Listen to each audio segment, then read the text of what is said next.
Hi குட்டீஸ், welcome to the channel. நம்ம இன்னைக்கு என்ன கதை பார்க்க போறோம்னா, ஒரு லேசி டாங்கியோட கதையை தான் பார்க்க போறோம். முன்னொரு நாட்கள்ல கிராமங்கள்ல கழுதைகளை எல்லாம் மூட்டை சுமக்க பயன்படுத்தினாங்க. நம்ம விவசாயி ஒரு கழுதை வாங்கினார். ஆனா நம்ம டாங்கி சும்மா தூங்கிட்டே இருப்பாரு. அவரு சாப்பிடுவாரு, மறுபடியும் தூங்குவாரு.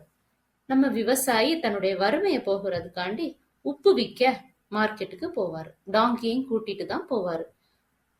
போகக்கூடிய வழியில ஒரு தண்ணிய கடக்க வேண்டியது வரும். தண்ணிய புதுசா பார்க்கக்கூடிய நம்ம டாங்கி காலெல்லாம் ஷிவராகி தண்ணிக்குள்ள விழுந்துருவாரு. உப்பும் தண்ணியோட கரைஞ்சு போயிரும். ஆனா இதை பார்த்த விவசாயி ரொம்ப மனசு நொந்துருவாங்க. ஏன்னா அவங்களுக்கு ரொம்ப நஷ்டம் ஆயிரும். ஆனா கழுதைக்கும் அது ரொம்ப சந்தோஷமா இருக்கும், வெயிட் குறைஞ்சிட்டேன்னு.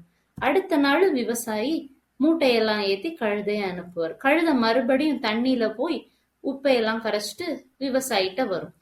ஆனா விவசாயிக்கு புரிஞ்சுட்டு இந்த கழுதை வேணும்னா இது பண்ணுது அப்படின்னு. சோ விவசாயி ஒரு பாடம் கற்பிக்க ஆசைப்பட்டாரு. ஒரு மூடை ஃபுல்லும் காட்டன் வாங்கி அந்த கழுதைக்கு மேல ஏத்தி அனுப்பி விட்டுருவாரு. கழுதையும் எப்பவும் போல போகும். போய் தண்ணியில போய் இறங்குவாரு. அங்க வெயிட் அவரால் தூக்கவே முடியாது. காட்டன் எல்லாம் நனைஞ்சு ரொம்ப வெயிட் ஆயிரும். கழுதைக்கு தன்னுடைய சோம்பேறித்தனம் அப்பந்தான் புரியும். உடனே விவசாயிட்ட அது திரும்பி அழுது மன்னிப்பு கேட்டோம். அடுத்த நாள்ல இருந்து கழுதையும் விவசாயம் சேர்ந்து சந்தோஷமா மார்க்கெட்டுக்கு போவாங்க.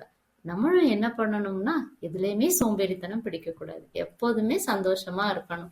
பாய். அடுத்த வீடியோல பார்ப்போம். மறக்காம லைக் பண்ணுங்க, ஷேர் பண்ணுங்க, சப்ஸ்கிரைப் பண்ணுங்க.